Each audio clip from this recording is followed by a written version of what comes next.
بسم اللہ الرحمن الرحیم۔ منو یزداں، علامہ غلام احمد پرویز صاحب کی تصنیف۔ باب نمبر 20، ملکوت۔ خدا کے جس قبضہ و اختیار اور غلبہ و اقتدار کا سابقہ عنوانات میں ذکر ہوا ہے، اسے ملک کے لفظ سے بھی تعبیر کیا گیا ہے۔ اس لفظ کے معنی بھی اقتدار و اختیار ہی کے ہیں، اور اسی جہت سے اس سے مراد حکومت اور بادشاہت لی جاتی ہے۔ بادشاہت کے معنی کسی فرد کا بادشاہ ہونا نہیں، بلکہ اختیارات کا مالک ہونا ہے۔ جب کائنات میں قوانین اسی خدا کے ہیں تو پھر کہا جائے گا کہ ساری خدائی میں حکومت اسی کی ہے۔ ان اللہ لہ ملک السماوات والارض یحیی و یمیت وما لکم من دون اللہ من ولی ولا نصیر۔ سورہ نمبر 9 آیت نمبر 116۔ بلا شبہ زمین و آسمان کی ساری بادشاہت اللہ ہی کے لیے ہے۔ وہی جلاتا ہے، وہی مارتا ہے، اس کے سوا تمہارا کوئی کارساز و رفیق نہیں۔ مختلف مقامات پر اس کا اعادہ کیا گیا ہے تاکہ یہ حقیقت ثابتہ واضح طور پر ذہن نشین ہو جائے۔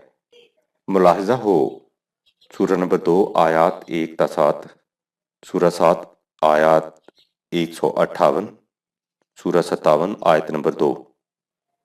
ان مقامات کے سیاق و سباق سے معلوم ہوگا کہ کس طرح انسان کی توجہات ہر طرف سے ہٹا کر اس نقطۂ ماسکہ پر مجبور کرائی گئی ہیں کہ زمین و آسمان میں حکومت و فرمانروائی صرف اسی کی ہے، اس لیے کہ وہ کائنات کو وجود میں لایا ہے، بدیع السماوات والارض ہے، اور اس کے بعد اپنے قوانین مشیت کے مطابق جو کچھ چاہتا ہے پیدا کرتا ہے۔ اس لیے تمام مخلوق پر اسی کی حکومت ہے، اس میں اس کے قوانین کار فرما ہیں۔ وَلِلَّهِ مُلْكُ السَّمَاوَاتِ وَالْأَرْضِ وَمَا بَيْنَهُمَا يَخْلُقُ مَا يَشَاءُ وَاللَّهُ عَلَىٰ كُلِّ شَيْءٍ قَدِيرٌ۔ سورہ 5 آیت نمبر 17، سورہ 42 آیت نمبر 49۔ آسمان اور زمین اور جو کچھ ان کے اندر ہے، سب کی بادشاہی اللہ ہی کے لیے ہے۔ وہ جو کچھ چاہتا ہے پیدا کرتا ہے، اور وہ ہر چیز پر قدرت رکھنے والا ہے۔ کارگاہ عالم پر حکومت، اس کا اقتدار و اختیار کائنات کی تخلیق تک ہی محدود نہیں، اس کے بعد یہ تمام کارگاہ عالم اسی کے حکم سے چل رہا ہے۔ مظاہر فطرت کی ایک ایک شے پر اس کا تصرف ہے، اور کوئی چیز اس کے قانون سے سرتابی نہیں کر سکتی۔ اسی کا نام صحیح حکومت و بادشاہت ہے۔ الم تری ان اللہ یسبح لہ من فی السماوات والارض ان فی ذلک لعبرۃ لأولی الابصار۔ سورہ نمبر 24 آیت نمبر 41 تا 44۔ کیا تجھے معلوم نہیں کہ زمین و آسمان میں جو کچھ ہے سب خدا کے مقرر کردہ پروگرام کی تکمیل میں سرگرم عمل ہے؟ بالخصوص پرندے جو پر پھیلائے اڑتے پھرتے ہیں، ہر ایک کو اپنی صلاۃ اور تسبیح کا علم ہے، اور اللہ کو ان کے افعال کا پورا علم ہے، اور آسمان و زمین میں اللہ ہی کی حکومت ہے، اور اسی کی طرف سب کا قدم اٹھتا ہے۔ کیا تجھے معلوم نہیں کہ اللہ ایک اطراف کے بادل کو دوسری طرف کے بادل کی طرف چلاتا ہے، پھر ان کو باہم ملا دیتا ہے، پھر ان کو تہ بتہ کرتا ہے، پھر تو بارش کو دیکھتا ہے، گویا وہ اس بادل کے اندر سے نکلتی ہے، اور اس بادل کے بڑے بڑے حصوں سے وہ اولے برساتا ہے، اور انہیں اپنے قانون مشیت کے مطابق جہاں چاہتا ہے گراتا ہے، اور جہاں چاہتا ہے ہٹا دیتا ہے۔ اور بجلی کی چمک کا یہ عالم ہے کہ معلوم ہوتا ہے گویا اس نے ابھی بینائی اچکلی۔ اللہ تعالیٰ دن اور رات کو عدلتا بدلتا رہتا ہے۔ ان مظاہر فطرت میں اہل دانش کے لیے بصائر و عبر کے خزانے ہیں۔ مظاہر فطرت کا یہی محیر العقول نظم و نسق تھا جس کے مشاہدہ کے بعد حضرت ابراہیم علیہ السلام اس نتیجہ پر پہنچے کہ اس عظیم شان نظام عالم کو چلانے والی ہستی یقیناً ایسی ہے جو کسی کے تابع فرمان نہیں، اور تمام کائنات اسی کے زیر حکومت ہے۔ وَكَذَلِكَ نُرِيَ إِبْرَاهِيمَ مَلَكُوتَ السَّمَاوَاتِ وَالْأَرْضِ وَلِيَكُونَ مِنَ الْمُوقِنِينَ۔ سورہ نمبر 6 آیت نمبر 75۔ اور اس طرح ہم نے ابراہیم کو زمین و آسمان کی بادشاہت کے جلوے دکھائے تاکہ وہ یقین رکھنے والوں میں سے ہو جائے۔ حکومت کائنات میں کسی اور کا حصہ نہیں، ایسی حکومت جس میں اس کا کوئی شریک و سہیم نہیں۔ الذی لہ ملک السماوات والارض ولم یتخذ ولدا ولم یکن لہ شریک فی الملک وخلق کل شیء فقدرہ تقدیرا۔ سورہ نمبر 25 آیت 2۔ ایسی ذات جس کو آسمان و زمین کی حکومت حاصل ہے، اس نے کسی کو اپنی اولاد قرار نہیں دیا اور نہ اس کی حکومت و مملکت میں کوئی اس کا شریک ہے۔ اس نے تمام اشیاء کو پیدا کیا اور پھر ہر شے کا الگ الگ اندازہ رکھا۔ سورہ بنی اسرائیل میں ہے وَقُلِ الْحَمْدُ لِلَّهِ الَّذِي لَمْ يَتَّخِذْ وَلَدًا وَلَمْ يَكُنْ لَهُ شَرِيكٌ فِي الْمُلْكِ وَلَمْ يَكُنْ لَهُ وَلِيٌّ مِّنَ الذُّلِّ وَكَبِّرْهُ تَكْبِيرًا۔ سورہ نمبر 17 آیت نمبر 111۔ اور کہہ کہ ساری ستائش اللہ کے لیے ہے، جو نہ تو اولاد رکھتا ہے، نہ اس کی حکومت میں کوئی اس کا شریک ہے، اور نہ کوئی ایسا ہے کہ اس کی درماندگی کی وجہ سے اس کا مددگار ہو۔ وہ ان تمام باتوں سے بے نیاز ہے۔ تو اس کی کبریائی کو دنیا میں قائم کر جیسا کہ اس کے قائم کرنے کا حق ہے، اس لیے کہ جس طرح کائنات کی کوئی شے اس کی قدرت سے باہر نہیں، ایسے ہی کوئی ذرہ اس کے حیطۂ علم سے بھی باہر نہیں۔ ہر شے اس کی نگاہوں کے سامنے ہے، ہر چیز اس کی نگرانی میں ہے۔ لہو ملک السماوات والارض واللہ علی کل شیء شہید۔ سورہ 85 آیت نمبر 9۔ ارض و سما کی سلطنت اسی کی ہے اور اللہ ہر چیز کا نگران ہے، لہٰذا کسی اور کو اس کی حکومت اور فرما روائی میں دخیل سمجھنا جہالت ہے، کیونکہ شریک و دخیل وہ ہو سکتا ہے جسے بجائے خواہش کوئی قدرت و اختیار حاصل ہو، لیکن جب حقیقت یہ ہے کہ کائنات کی کسی شے کو کوئی طاقت بالذات حاصل نہیں، سب خدائی عطا فرمودہ ہے، تو اس کی خدائی اور بادشاہت میں کون سی چیز اس کی شریک و سہیم ہوگی؟ چنانچہ فرمایا ام اتخذوا من دون اللہ شفعاء قل اولو کانوا لا یملکون شیئا ولا یعقلون قل اللہ الشفاعۃ جمیعا لہ ملک السماوات والارض ثم الیہ ترجعون۔ سورہ نمبر 39 آیت نمبر 43-44۔ کیا ان لوگوں نے خدا کے سوا دوسروں کو معبود بنا رکھا ہے اس خیال سے کہ یہ ان کی شفاعت کریں گے؟ کہو کہ خواہ یہ کچھ بھی قدرت نہ رکھتے ہوں اور کچھ بھی علم نہ رکھتے ہوں، کہو کہ شفاعت تو تمام خدا ہی کے اختیار میں ہے، تمام زمین و آسمان کی سلطنت اسی کی ہے اور تمہارا ہر قدم اسی کی طرف اٹھتا ہے۔ دوسری جگہ ہے وَتَبَارَكَ الَّذِي لَهُ مُلْكُ السَّمَاوَاتِ وَالْأَرْضِ وَمَا بَيْنَهُمَا وَعِندَهُ عِلْمُ السَّاعَةِ وَإِلَيْهِ تُرْجَعُونَ وَلَا يَمْلِكُ الَّذِينَ يَدْعُونَ مِن دُونِهِ الشَّفَاعَةَ إِلَّا مَنْ شَهِدَ بِالْحَقِّ وَهُمْ يَعْلَمُونَ۔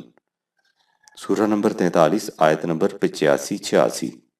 اور وہ ذات بڑی بابرکت ہے جس کے لیے زمین اور آسمان اور جو کچھ ان کے درمیان ہے سب کی بادشاہت ثابت ہے، اور آنے والے انقلاب کا علم اسی کو ہے، اور تمہارا ہر قدم اسی کی طرف اٹھ رہا ہے، اور خدا کے سوا جن معبودوں کو یہ لوگ پکارتے ہیں انہیں شفاعت کا کوئی اختیار حاصل نہیں، ہاں جن لوگوں نے حق کے ساتھ شہادت دی تھی اور وہ علم رکھتے تھے۔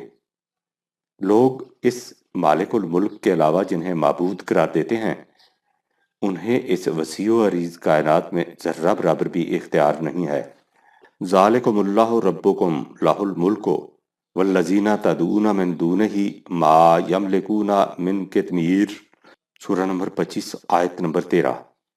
یہ اللہ تمہارا پروردگار، اسی کی تمام سلطنت ہے، اس کے سوا جن کو تم پکارتے ہو وہ تو کھجور کی گٹلی کے چھلکے کے برابر بھی اختیار نہیں رکھتے۔ حیات اخروی میں حکومت الہی۔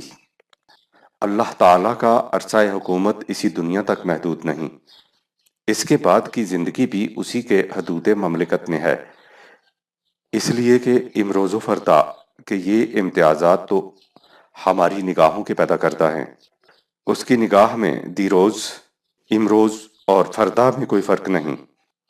جیسے وہ فرش سے عرش تک بلا تعین حدود مکان سپیس واحد حکمران ہے، ویسے ہی وہ ازل تا ابد بلا قیود زمان ٹائم مالک الملک ہے، اس لیے اگر آج حکومت اس کی ہے تو کل بھی اسی کی ہوگی۔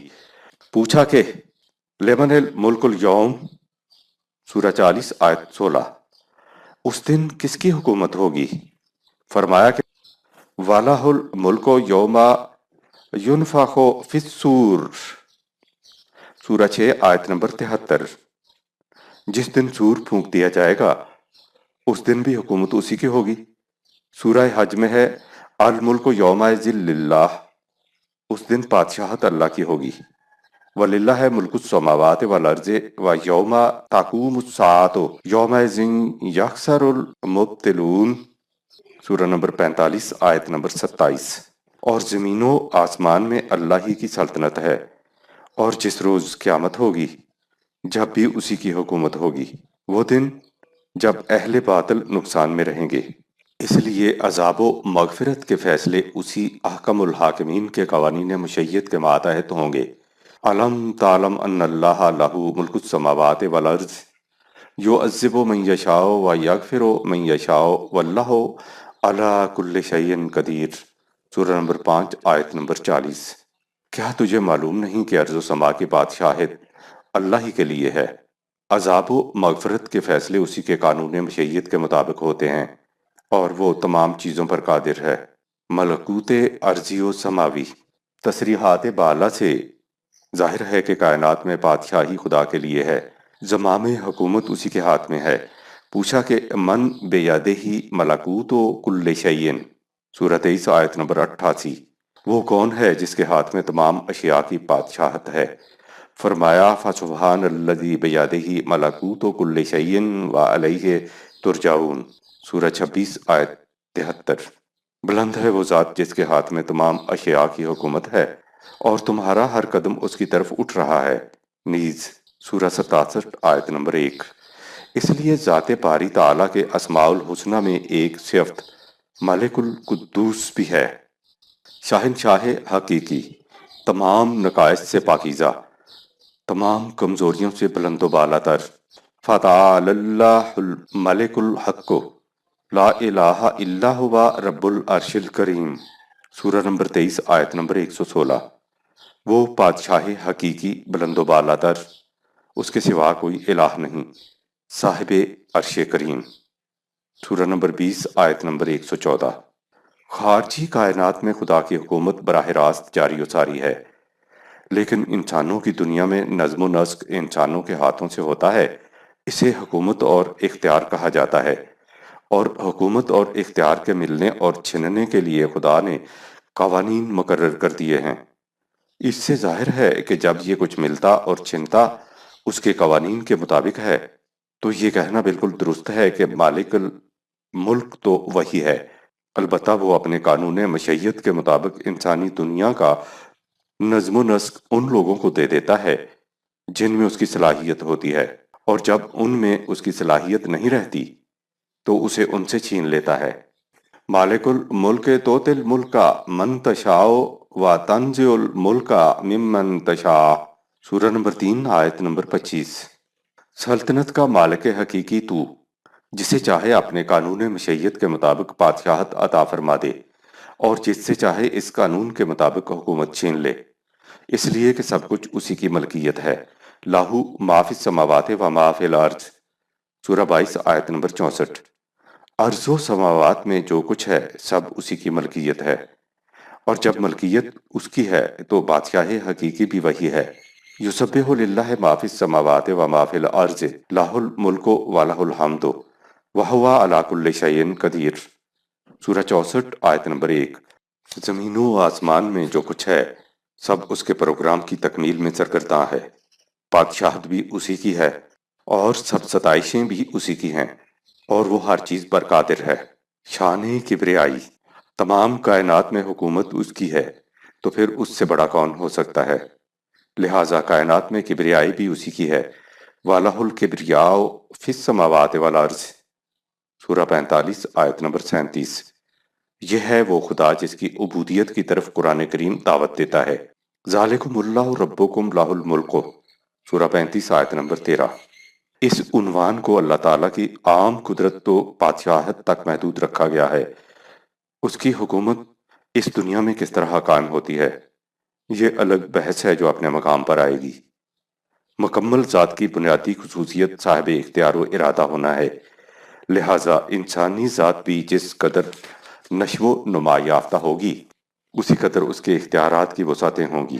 حقیقت یہ ہے کہ یہ دیکھنے کے لیے کہ ایک ذات کس حد تک نشو و نما یافتہ ہے، دیکھنا یہ چاہیے کہ وہ کس قدر صاحب اختیار و ارادہ ہے، وہ کس حد تک اپنے فیصلے آپ کرتی ہے۔ اگر کوئی انسان اپنے لیے اپنے فیصلے نہیں کرتا بلکہ دوسروں کے فیصلوں کے پیچھے چلتا ہے، خواہ تقلیداً یا استبداداً، تو سمجھ لیجئے کہ اس کی ذات کی نشو و نما نہیں ہو رہی۔ پابندی صرف قوانین الہیہ کی ہو سکتی ہے، اور وہ بھی بطیب خاطر۔ ان قوانین کے حدود کے اندر انسان کو پورا صاحب اختیار و ارادہ ہونا چاہیے۔ یہی ایک نشو و نما یافتہ ذات کی پہچان ہے۔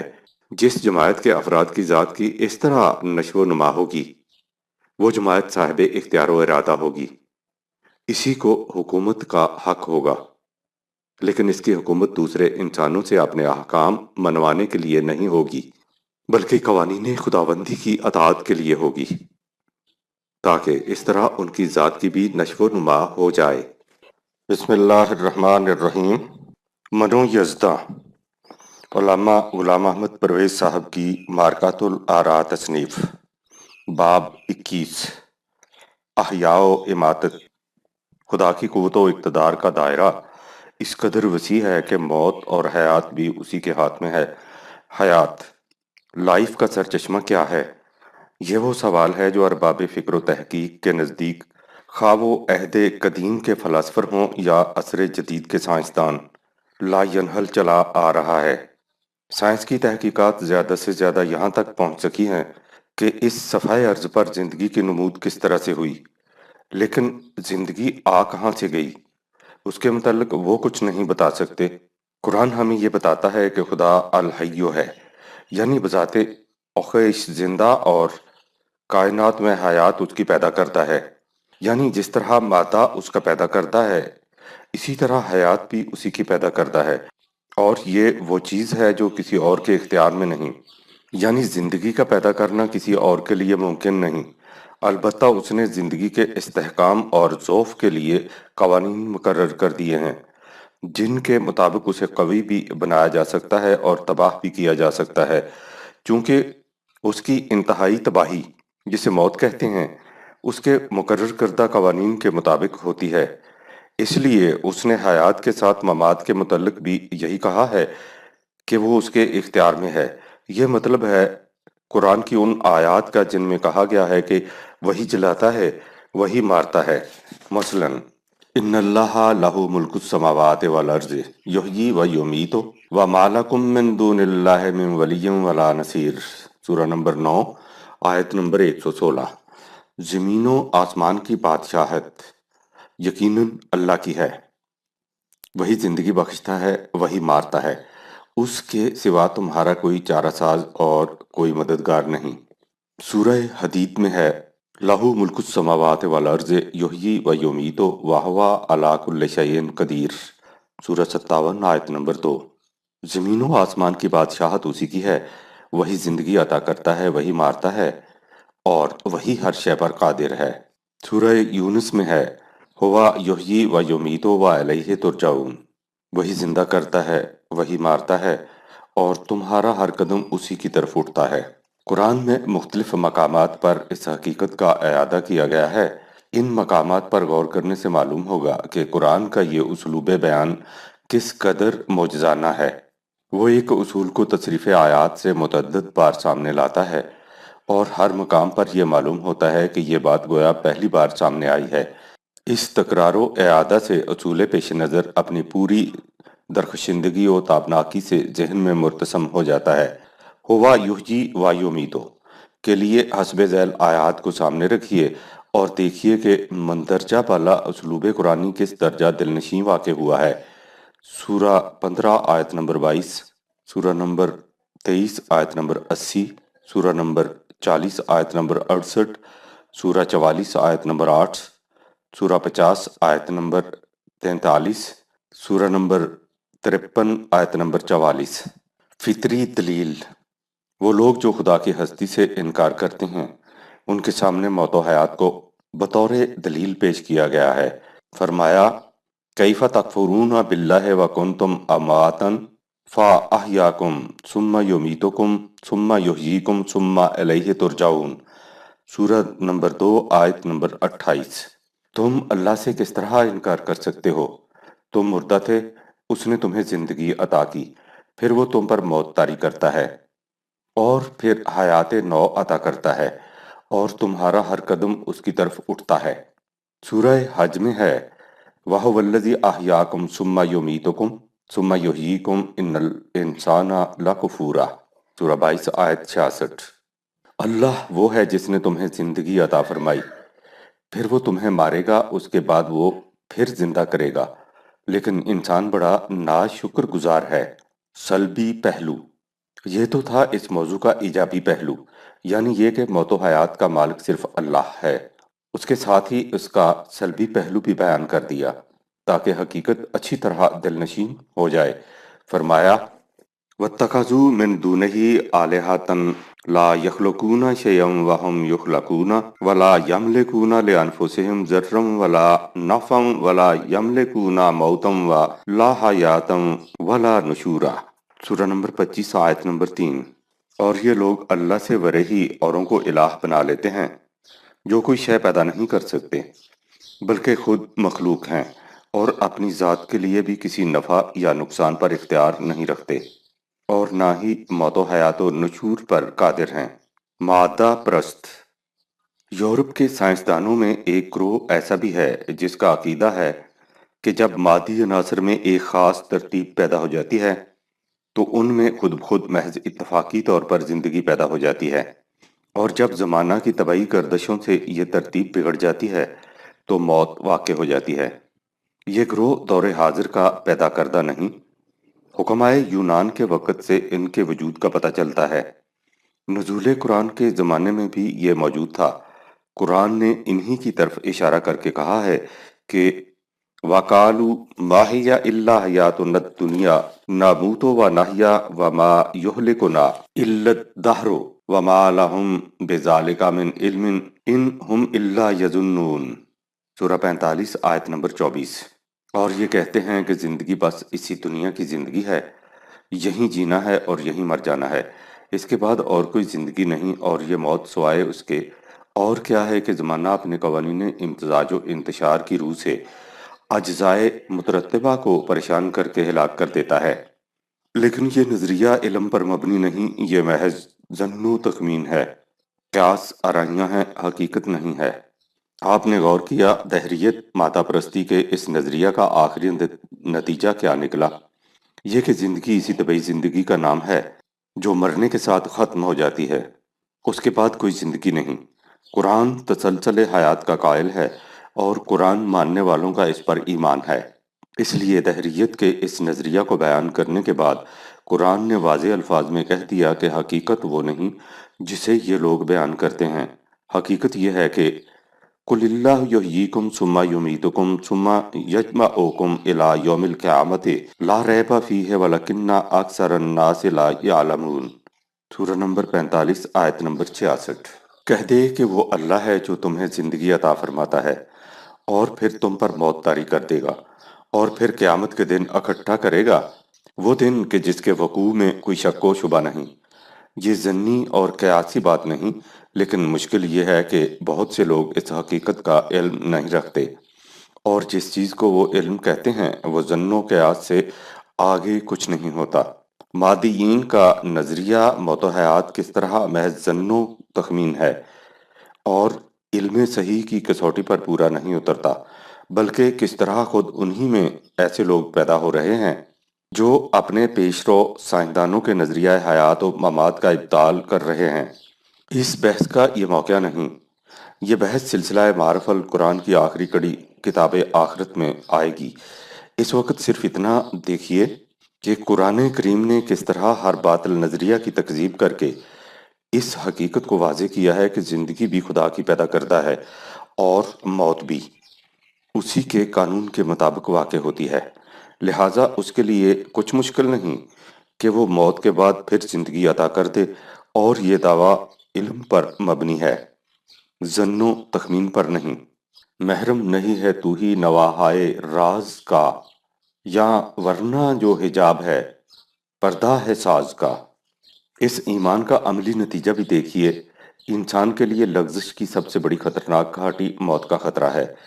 جان بچانے کے لیے انسان سب کچھ کر گزرتا ہے، اس کے لیے وہ ہر صاحب قوت و اقتدار کے سامنے جبیں سائی کرتا ہے، لیکن ایک عبد مومن جب اپنے اندر یقین پیدا کر لیتا ہے کہ موت سے انسان کا خاتمہ نہیں ہو جاتا بلکہ زندگی آگے بھی چلتی ہے، تو حریت و بے باکی اور جرات و جسارت کی تڑپتی ہوئی بجلیاں اس کے رگو پے میں دوڑ جاتی ہیں۔ وہ کسی انسان سے خوف نہیں کھاتا، اور صداقت پر کٹ مرنے کے لیے رزم گاہ حیات میں سر بکفو کفن بدوش مستانہ وار بڑھ آتا ہے۔ دنیا کی کوئی زنجیر اس کی آزادیوں کو مقید نہیں کر سکتی، استبداد کی کوئی قوت اس کے ایمان کے راستہ میں حائل نہیں ہو سکتی۔ اس کی کیفیت یہ ہوتی ہے، چوں مرگ آئی تبسم بر لب اوست۔ یہی وہ مردان خود آگاہ و خدا مست ہیں جن کی جراتوں کے صدقے دنیا میں نظام عدل و صداقت کا قیام ہوتا ہے، اور جن کا ایمان روشنی کے بلند معیار کی طرح حوادث کے تھپیڑوں میں مشعل ہدایت کا کام دیتا ہے۔ ایک نشو و نما یافتہ ذات اس حقیقت کو محسوس کر لیتی ہے کہ جانے کے بخشن دیگر نگیدند، آدم بمیرت ادب یقینی۔ آپ سوچئے کہ جو نظام معاشرہ اس قسم کے افراد کے ہاتھوں متشکل ہوگا، وہ مستقل اقدار کے استحکام کی خاطر کس طرح بطیب خاطر جان تک دے دینے کے لیے تیار ہوگا۔